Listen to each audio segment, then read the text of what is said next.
going on, everybody? Chris Franklin, Sola, Scriptura. Back with another video. Man, my head is looking funky. Yo, check this out. So, yeah, that's not a hit nor there. But, so check this out. I remember months ago when I was looking at a meme, and you know how communication is spread so greatly and vastly across memes and through social media, which, I guess that's a good thing for the young people at least, and those with short attention spans. But so I was looking at this meme. I wish I could pull it up. It was about it had a person, a man, supposedly World War II era, a soldier, and he was on an old World War II era motorcycle and smoking a cigarette and had his full uniform. I think he had a helmet on, I'm not sure, but had a full uniform, boots and everything, and was looking pretty tough. You know, I mean, a soldier from back then, they had to be tough, so he was looking really tough. And so, like, say this is like 1945-ish, early 1940s, and then fast forward to the 2020s, and it was a two-frame meme on the top. So on the bottom frame was a boy, I say maybe around teens, 17, 18, 19-ish, and the caption was that he was looking very effeminate. Unfortunately, he was looking very effeminate, and the caption was, I know I ain't gonna be able to put it verbatim, but it was talking about men, our grandparents of the past, versus what our grandparents of today. Today's grandparents, those who were born Generation Z, that is, born after 2000. Well, in 2019, 2020, which is around, this guy's probably around 19 or so years old, what he will look like to his grandparents and grandchildren, and of course their perception of him and how society will receive him, versus grandparents of the past, the boomer generation. This ain't boomer, this is before that. I don't know what came before that. Gen X, I don't know, somebody help me out in the comment section. But he was looking tough.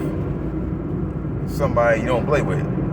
And in that, it also highlighted the lack of testosterone. A lot of people, a lot of men, older men, like Gen X, I guess, born in the 70s, they always highlight the level of testosterone and say in World War II veterans versus the lack of testosterone of today, and say younger millennials, 1990 and up, Generation Z, again 2000 and up. And why I mention that, why I point that out, is because a lot of people these days, men and women, conservative men, conservative women, have been pointing out the war against men. It's finally really drawing attention to people.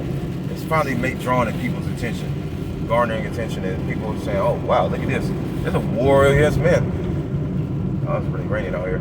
There's a war against men. The men, not only are they being destroyed, literally being destroyed in the corrupt anti-family court systems. It's an industry that's designed to just literally destroy men. But they're being destroyed in society, being destroyed in social media. They're being and I've always said this, this country, and yeah, I might sound a little stern. I might sound a little, probably, shock jock-ish. I guess that's what kind of like Howard Stern-ish. But yeah, this country hates men, hates boys, hates fathers, fatherhood, and hates on husbands. I mean, look at all the sitcoms, look at the movies. It's just been hating on husbands, and with the typical stupid, ignorant buffoon in the household, and it's the wife who always comes in to save the day, whether it be the Flintstones, whether it be the Jetsons, whether it be All in the Family, anything like that. I mean, try to come back with Cosby Show and Full House, and even with Family Matters, those shows I grew up watching, especially Family Matters. But for the most part, though, it's always the stupid husband, Married with Children. It portrays the stupid husband, The Simpsons, Family Guy, things like that, and the men are just buffoons, or the men are effeminate. Look at these movies, especially these movies these days with Disney and they're just pushing an agenda to destroy masculinity and fictional. It is a fiction now. It is fictional today of the fear-mongering, the patriarchy, men in charge, and we can't have men ruling a household, which was appointed by the Most High, that is, for all those who have a biblical foundation. We can't have men ruling the household. We can't have men leading their wives, taking charge of the relationship and leading their wives. And definitely we can't have women who actually want to be traditional, by the way, who want to be stay-at-home wives and cook and clean and take care of the kids while the husband is out being a breadwinner, making the money, and then comes home and spreads the wealth to the whole entire family. No, feminism says no. We can't have women being submissive, because submissive is that's slavery. No, it's not. It's the traditional values for all of those who have a biblical foundation. More people are talking about this war, this legit, plain as day war against men, war against little boys being transitioned so early. I was just watching, wow, this is heartbreaking right here. Yesterday, or 2 days ago, I was watching a video of Matt Walsh of the Daily Wire. He was pointing out that there's a 10-year-old boy who's supposedly raised by a single mother. The father's not in the household. By the way, how many statistics do we need to see before we finally get the picture? Before these politicians and woke teachers and educators, is that the word? And college professors and all them, before they finally see and understand, and counselors and psychiatrists, like, what? If a father isn't in the household, then that increases the likelihood of this negative thing to the boys and to the girls, and growing up like this and whatever. How many more statistics do we need to see before people finally get a clue? All right, that's just me going off on a tangent. Hit a dip, by the way. So, but other than that, there's this 10-year-old boy who was covered by Matt Walsh. He was being transitioned by he's a transformer, and apparently is a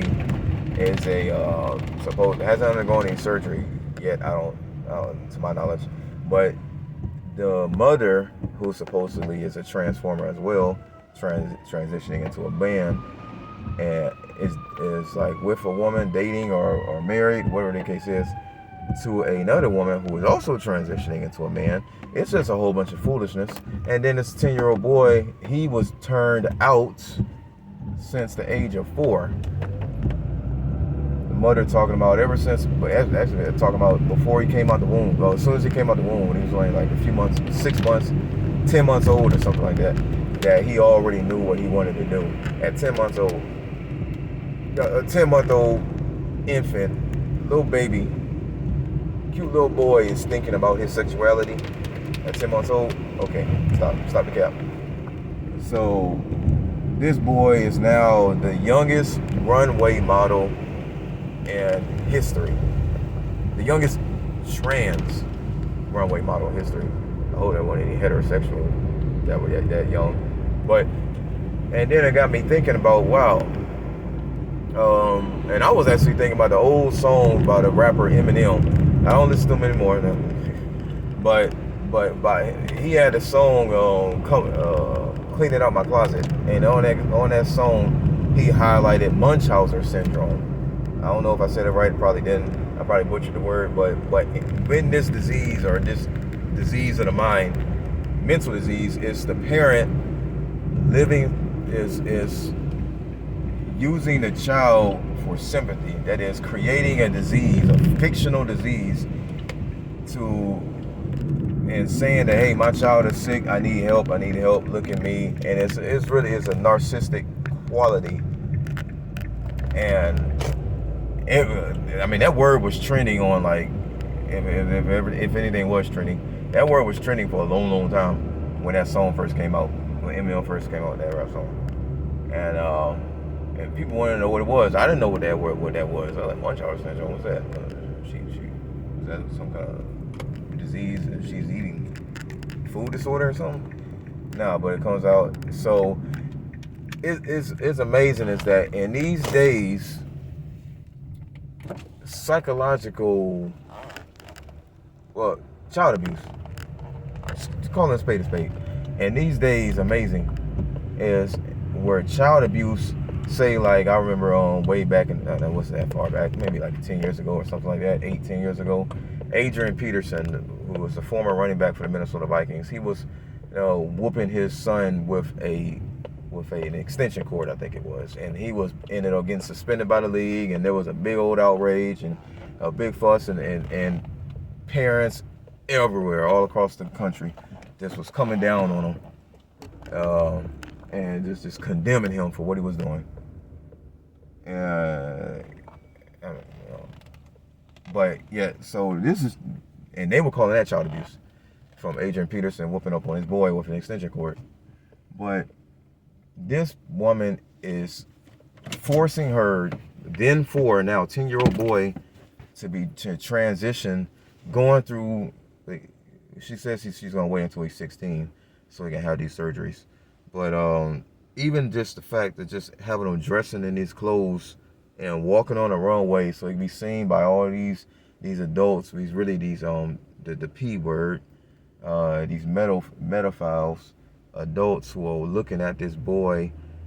And then I think about other kids, like in Texas, there was the drag kid. He was actually 10. He's also 10, and he's dancing on stage at a homosexual bar. He had dancing on stage. On the top of a table with all these gay men just looking at him. Like this stuff, and the parents are just clapping, and the mother is just clapping, and yay, look at that, it was so funny, so giggling. Another video I was looking at, there was just like there's kids and were dragged out by their parents. I only saw mothers though, dragged out by their mothers to a party that had 3 or 4 drag queens, men dressed as women, for the very flamboyant men, very effeminate men dressed as flamboyant women with the big hair and all the other stuff. Imagine that we live in a society where child abuse is not demonized, but it's actually celebrated. As long as you belong to a certain group, alphabet community, that stuff is being celebrated and is being touted as heroic and something to be cheered and clapped, and everybody's happy. But the child who's going to be growing up psychologically damaged, mentally damaged, emotionally damaged, physically damaged.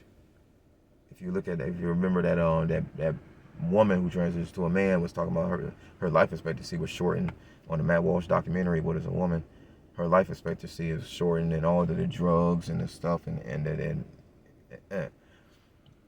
so mentally, emotionally, but physically damaged as well. And this stuff is being celebrated in this country today. There's a war on boys. There's a war on husbands. There's a war on fathers. There's a war on men. We need strong men to lead this country, because it is on the backs of strong men that these same effinists and the people from the alphabet community and these woke politicians even have their freedom. Who fought your wars? Who invented all of the things to make your lives easier, more comfortable? Um, who was doing the dirty jobs? The plumbers and the miners and the construction workers, the steel workers. Who was the even electricians? Who was crawling under the space in your house? Who was snooping around, crawling around in your attic? Who do you turn to if there's a bump in the night and there might be some bad guy downstairs with a weapon just busted in your window while everybody in the house was asleep? There's a war against all of them, and it's going from top bottom, the eldest all the way to the youngest, because of the youngest who are undiscerning and don't really know any better, still trying to figure things out, obviously, because the brain doesn't start developing until 25 years old. So the children, the boys are still trying to figure things out, and they're caught up in this mess that our politicians and our college professors and our elementary school teachers and public school teachers are pushing this agenda, this narrative. They will be the next line of people who are just as confused as ever. And who is the author of confusion? These little boys, the girls as well, who are being butch, who were raised as butchies. But these boys, because that's what this video is about, the boys and men, the fathers and husbands. There's a war on all of us. And unless people actually wake up, I keep telling people, the Bible is a patriarchal book. The male headship and the household male headship of the entire globe, the entire earth. Male headship. And it's all being destroyed. Why? Because it's a satanic agenda behind it. Just throwing a monkey wrench, turning the order that Yahuwah established for the household, that is Yahuwah, Yahusha, man, husband, wife, children. That's the order of the household. And it's being turned on its head. And the fathers are being kicked out of the household. The husbands are being kicked out. There's programs in place to incentivize mothers for kicking out the husbands, kicking out the wives, kicking out the husbands. Programs in place. And we need just more men standing up, strong men standing up.